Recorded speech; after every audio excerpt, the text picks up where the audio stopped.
What a beauty. అందమగు వస్తువు ఆనంద మందిరం. Mannerless people. కళ్ళు కనిపించడంలా? కళ్ళు కనిపించింది ఎవరికమ్మా? కంటికి నల్లద్దాలు అడ్డం పెట్టుకున్నది నువ్వా మేమా? ఒరే అలా అనగరా. Beauty beauty queen of India. You fool. మంచి మర్యాద తెలీదు? మర్యాద అనేది ఇచ్చి పుచ్చుకోవాలమ్మా. నోర్మోయండి. బామా చూసా వెళ్ళాలి. దీనికి విమోచన నీ వల్ల కలగాలి. మొన్న కూడా అంతే, ఒకతను నా సైకిల్ చైర్లో గాలి తీసేశాడు. ఉండండి, వీళ్లకు తగిన గుణపాఠం నేర్పాలి. అయితే కాలేజీ గుడ్ బై చెప్పి ఇంటికే వస్తాం. గుణపాఠం ఇంటి దగ్గరే నేర్పండి. మిస్టర్, ఎలా ఉంది ఒళ్ళు? చూసావా శేఖర్, నెత్తి మీద మొట్టుదామన్నా వీలేదు. గాలిగోపురంలో హెయిర్ స్టైల్ నువ్వు. సుందరి శాంత, ఈ మర్యాద తెలియని వాళ్ళతో ఏమిటి మాటలు? పద వెళ్ళి ప్రిన్సిపాల్ కి రిపోర్ట్ చేద్దాం. ప్రిన్సిపాల్ రండి. ప్రిన్సిపాల్ పేరు చెప్పగానే పారిపోతున్నారు ఎవరా? ఏం వీరురా మీరు? పోరా, ప్రిన్సిపాల్ కూడా భయపడదంటావా? ఇక మనకు వచ్చినట్టే చదువు. రే చదువుకోండి. రై, అసలు మనం ఎందుకు భయపడాలరా? ఆవిడ మనల్ని ఇన్సల్ట్ చేయలే. ఒక ఐడియా. నీకే మనకు మంచి మర్యాద తెలియదని అన్నది కదా? అవునరా, అది కరెక్ట్. మన ఫూర్స్ అని ఒప్పుకుందాం. దీనికి ఏదో ప్రతీకారం చేయాలి. జాగ్రత్త రోయ్, బెడిసి కొట్టిందంటే మన పళ్ళు అని రాలుతాయి. ఆమె ఎవరు తెలుసా? తెలుసులే పోయి, మళ్ళాగే ఒక కాలేజ్ స్టూడెంట్. వాళ్ళ అమ్మ కూడా ఈ కాలేజ్ చదువుతుందా? కాదురా, మనందరికి చదువు చెప్పిస్తుంది. ఆమె దయవల్లే మనమంతా చదువుతున్నాం. లాస్ట్ ఇయర్ మన కాలేజీ యానివర్సరీకి అధ్యక్షత వహించి 10,000 రూపాయలు డొనేషన్ ఇచ్చిందే కనకదుర్గా బస్ ట్రాన్స్పోర్ట్ ప్రొప్రైటర్స్. ఆమె ఏకైక పుత్రిక ఈమె. పేరు సత్యభామ.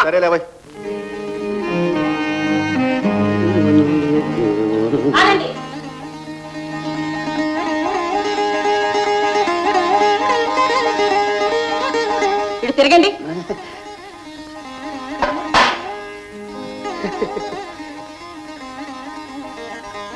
కనకం, ఏమిటిది? పూజండి.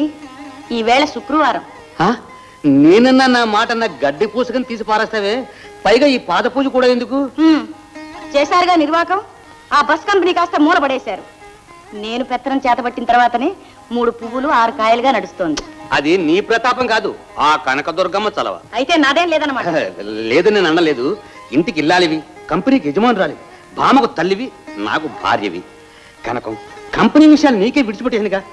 ఈ ఒక్క విషయంలో నాతో ఎందుకు ఏకీభవించకూడదు? ఏమిటది? ఏం లేదు, మనకు ఒక్కగాని ఒక కూతురు. ఈడొచ్చిన ఆడపిల్ల అంత విచ్చలవిడిగా తిరిగినవడం దాని భవిష్యత్తుకే నష్టం. దాని భవిష్యత్తు నే చూసుకుంటాను. పిల్లల్ని కాలానుగుణ్యంగా మన అంతస్తుకు తగ్గట్టు పెంచడం నాకు బాగా తెలుసు. కరెక్ట్ కనకదుర్గమ్మ. పిలిచారా? అబ్బే, ఆ దేవుని తలుచుకున్నాను. ఎంతసేపురా ఈ నిరీక్షణ? ఇంకా రాదేవిరా భామ? వాళ్ళని ఏడిపించబోయి మనం ఏడిచేటట్టున్నాం. అసలు ఆ అమ్మాయి ఇక్కడికే వస్తుందని ఏమిటి గ్యారెంటీ? నాకు తెలుసురా, ప్రతిరోజు ఈతోనే పోతుంది. డబ్బాకారు, తప్పుకోండి తప్పుకోండి. ఓహో, స్టాప్. జై కోతులారా, ఏమిటా కోతి పోతులు మీరును? లేవండి. మిస్ భామ, నాకు మీ దగ్గర మర్యాద పాఠం నేర్చుకోవాలంది. నేర్తారా? నేర్పుతాను. ఏమండి ఏమండి ఏమండి ఏమండి, నాకు కూడా నేర్పండి. మీకు నేర్పిస్తా. అలాగే అలాగే. Thank you thank you thank you. Bhama, చూసావా వాళ్ళని? మీరంతా వెళ్ళండి, వాళ్ళ సంగతి నేను చూస్తాను. ఏమండి ఏమండి, అదేమిటండి మర్యాద నేర్పకుండానే పోతున్నారు? ఓ, నేర్పుతానండి. అలా తొందరపడితే ఎలా? మీరొచ్చి అలా కార్లో కూర్చోండి. చూసి కుడికాలు పెట్టరా. Excuse me. లే, ఏమిటా మొరటి శాస్త్రంలో నువ్వును? Wish you both happy journey. I say shut up. మీ shut up. Tata.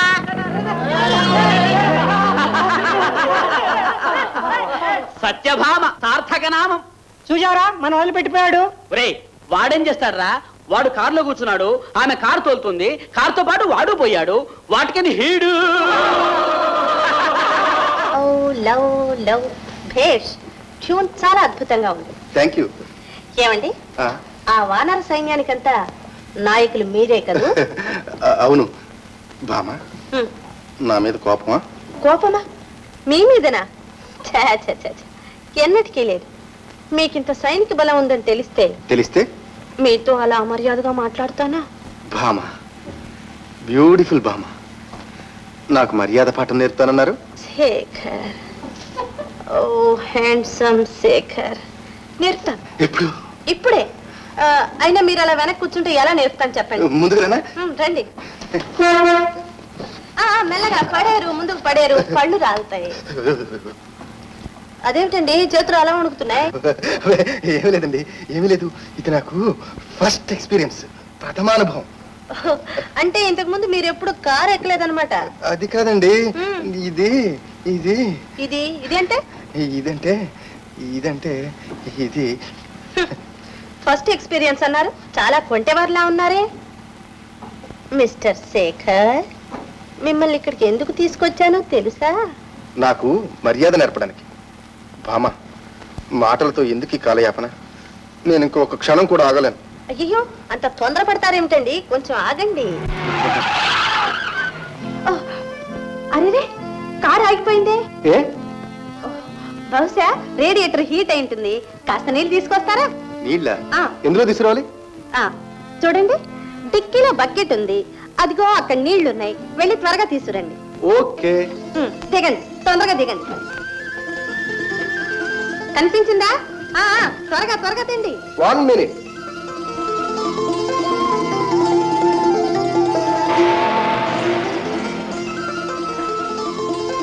Hi, car repair అయిందా? కార్లో ఏం రిపేర్ లేదు, అంతా నీ బుర్రలోనే రిపేర్. తిక్కి కుదిరిందా? ఎంత మోసం!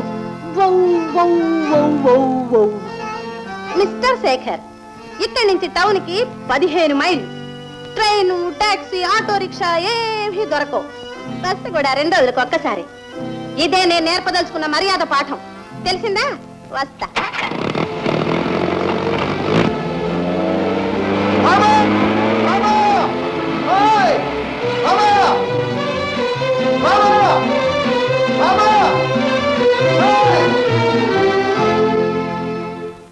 Good evening madam. Good evening.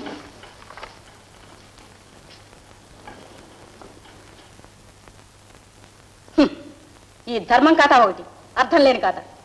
నెల వచ్చేసరికి వేలకు వేలు ఖర్చు. ఇదంతా మీరు చేసిన నిర్వాహకమేగా. దీనికి ట్యాక్స్ అయినా తీసేస్తారా? అది లేదు. ఎవరో శేఖర్ అట, శేఖర్. ముక్కు ముఖం తెలియని వాడికి నెల 200 ముడుపు చెల్లించుకుంటున్నాం. ఒక్కనాడైనా వాకిటి ముందుకు వచ్చి దండం పెట్టాడా? అతను పెట్టకపోతేనే అతని తరపున రోజు నేను దండం పెడుతున్నాగా. ఏ అతనికి చేతులు లేవా? చెప్పడానికి నోరు లేదా? అది కాదు కనకం, ఏమిటి? అతని తత్వం నీకు తెలవదు. ఇచ్చేది మనం అని తెలిస్తే అసలు అతను పుచ్చుకోనే పుచ్చుకోడు. అందుకేగా ప్లేడర్ ద్వారా రహస్యంగా పంపిస్తాను. ఏ రహస్యం ఎందుకు? అతనే మన చుట్టమా పక్కమా? అసలు మనం ఎందుకు ఇవ్వాలి? మనం ఏమన్నా రుణపడి ఉన్నామా? కరెక్ట్ కనకం, రుణమే. మనం చర్మం వచ్చి చెప్పులు కుట్టించినా తీర్చుకోలేని రుణం. అతని తాతగారు రావు బహదూర్ రంగనాయకులు గారు చలవాలనే మనం ఈనాడు ఇంత పెద్దవాళ్ళం అయ్యాం. మన బస్ ట్రాన్స్పోర్ట్ కి మొదటిసారిగా వడ్డీ లేకుండా పెట్టుబడి పెట్టింది అతనేగా. నమస్కారం సింహలింగం గారు. నమస్కారం ప్లేటర్ గారా, కూర్చోండి. ఏమిటి జీని తీయకుండా డైరెక్ట్ గా ఇలాగ వచ్చారు కోర్టు నుంచి? అవునండి, మన శేఖర్కు ఇన్నాళ్లుగా ఏవో సాకులు చెప్తూ వచ్చాను. కానీ ఇక లాభం లేదు. నాకు ఈ డబ్బు ఎవరు ఇస్తున్నారు అని నిగ్గదీసి అడుగుతున్నాడు. మళ్ళీ రేపు వస్తానన్నాడు. ఇక నిజం చెప్పక తప్పట్లేదు. చెప్పండి, మేము ఇస్తున్నామని. కనకం, ఏ తొందరపడకు. మీకు తెలియదు, ఊరుకోండి. లీడర్ గారు, ఆయన మాటలకేంగా నేను చెప్తున్నాను. మిస్టర్ సింహలింగం, మళ్ళీ ఆయన అడుగుతున్నారేమో నేను చెప్తుంటే. సరేనండి, అలాగే చేస్తాను. వెళ్ళొస్తానండి. మంచిది, నమస్కారం. Saroja, yes madam. రేపు ఆఫీస్లో చూస్తాను. Okay madam. కనకం, ఏమిటిదంతా? ఏ తప్పేముంది? అతని బ్రతుకు ఎవరి దయాదాక్షిణ్యాల మీద ఆధారపడిందో అతను తెలుసుకోవడం అవసరం. మన బ్రతుకు ఎవరి దయా దాక్షిణ్యాల మీద ఆధారపడిందో మనం తెలుసుకున్నాం. ఇదంతా అమ్మవారి తలవంటే నువ్వు ఒప్పుకున్నావు. నీ ప్రతిభే అంటున్నావు. ఏ ఆ అమ్మవారే అతనికి ఇవ్వచ్చుగా, మనం ఎందుకు పంపాలి? ఇస్తుంది కనకం, తప్పకుండా ఇస్తుంది. అమ్మవారిని నమ్ముకున్న వాళ్ళని ఎప్పుడూ అన్యాయం చేయదు.